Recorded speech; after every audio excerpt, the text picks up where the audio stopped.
बुलढाणा जिल्ह्यातील खामगाव येथील उपजिल्हा सामान्य रुग्णालयातील सिटी स्कॅन मशीन ही मागील 7 ते 8 महिन्यापासून बंद पडली आहे।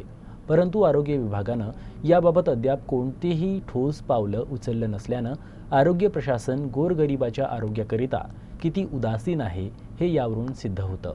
जळगाव, जामोद, संग्रामपूर, नांदुरा आणि खामगाव या परिसरातील सामान्य गोरगरीब रुग्ण सिटी स्कॅन करिता खामगाव येथे जातात। परंतु खामगाव सामान्य रुग्णालयातील सिटी स्कॅन मशीन बंद असल्यानं गोरगरिबांना पुढील उपचाराकरिता अकोला जावं लागतं किंवा परिस्थिती नसताना खासगी रुग्णालयात उपचार करण्याची वेळ यामुळे रुग्णांवर आली आहे। तर पाठपुराव्यानंतर येत्या 2 दिवसात सिटी स्कॅन मशीन सुरू होणार असल्याची माहिती वैद्यकीय अधीक्षक डॉक्टर निलेश टापरे यांनी बोलताना दिली आहे। अतिवृष्टीमुळे तिथे सिटी स्कॅन मशीनमध्ये पाणी शिरल्यामुळे आपलं सिटी स्कॅन काही तांत्रिक बिघाडामुळे बंद होतं।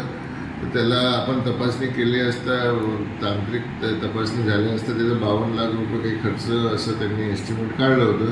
आपण शासनाकडे पाठपुरावा केला होता। आपले आमदार तथा मंत्री, कामगार मंत्री यांनी पण त्याच्यात महत्त्वाची भूमिका बजावून आणि आदरणीय कलेक्टर साहेब आणि जिल्हा शल्यचिकित्सक यांच्या प्रयत्नामुळे ते निधी मंजूर होऊन वर्क ऑर्डर झालेली आहे। त्या कंपनीचे टेक्निशियन, सिटी स्कॅन मशीन ज्या कंपनीचे त्याचे टेक्निशियन येऊन त्यांनी काम सुरू केलं आहे। स्पेअर पार्ट वगैरे सगळं लावलेलं आहे त्यांनी।